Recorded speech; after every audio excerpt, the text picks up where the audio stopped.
We begin with breaking news, and we are working to confirm all of the details on this, but Israel right now, through its military, says it has just killed a Hezbollah commander in a strike on the country's capital, Beirut, Lebanon. This would be a development of epic proportions that they could hit that commander inside that city. So we are following that. More reporting to come just shortly, and I want to mention the timing of this. President Biden just wrapping up his comments, the last that he will make as the Commander-in-Chief of the United States at the United Nations General Assembly. And he spoke some words about how a two-state solution and two sides and all these things were, going to kind of come together and that America was committed. But he did not give a map of leadership through this moment. We'll get into it. I'm Harris Faulkner. You are in the Faulkner Focus.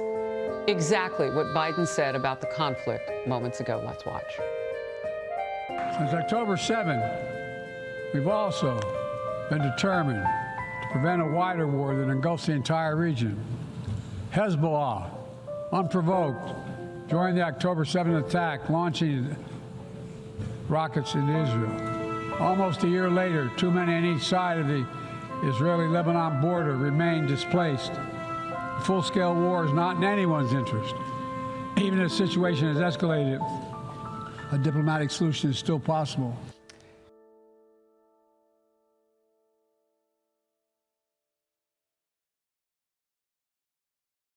Zechariah receives a powerful vision, a message from God during a time when the people of Judah were still recovering from their exile.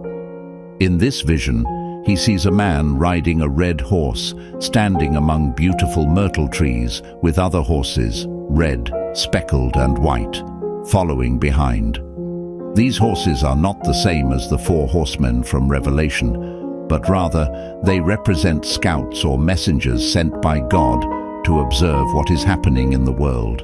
The man among the myrtle trees represents divine presence and oversight, and the myrtle trees themselves carry symbolic meaning.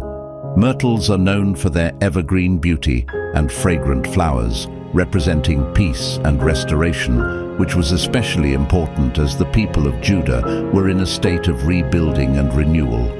The trees, being in a valley or in the bottom, may reflect the humility or lowliness of God's people at that time. When Zechariah asks for clarity on what these figures represent, the answer comes. These scouts are sent by the Lord to patrol the earth, to assess the state of things. They report back that the world is at rest, a calm that may seem peaceful, but in truth, it is a deceptive tranquility. There's an eerie sense that the world is trying to create peace without God, an attempt that is destined to fail. A nuclear posture and new weapons cast a dark shadow. We are edging towards the unimaginable, a power keg that risks engulfing the world. Why? 2024 is the year that half of humanity goes to the poles, and half of humanity will be affected.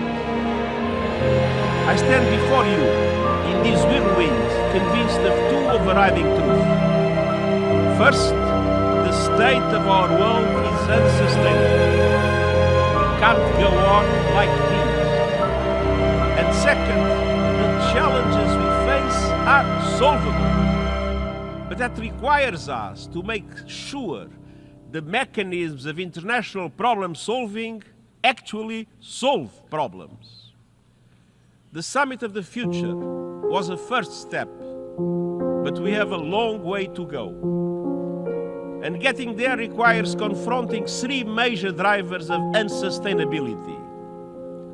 A world of impunity, where violations and abuses threaten the very foundation of international law and UN Charter. A world of inequality, where injustices and grievances threaten to undermine countries or even push them over the edge. And a world of uncertainty, where unmanaged global risks threaten our future in unknowable ways.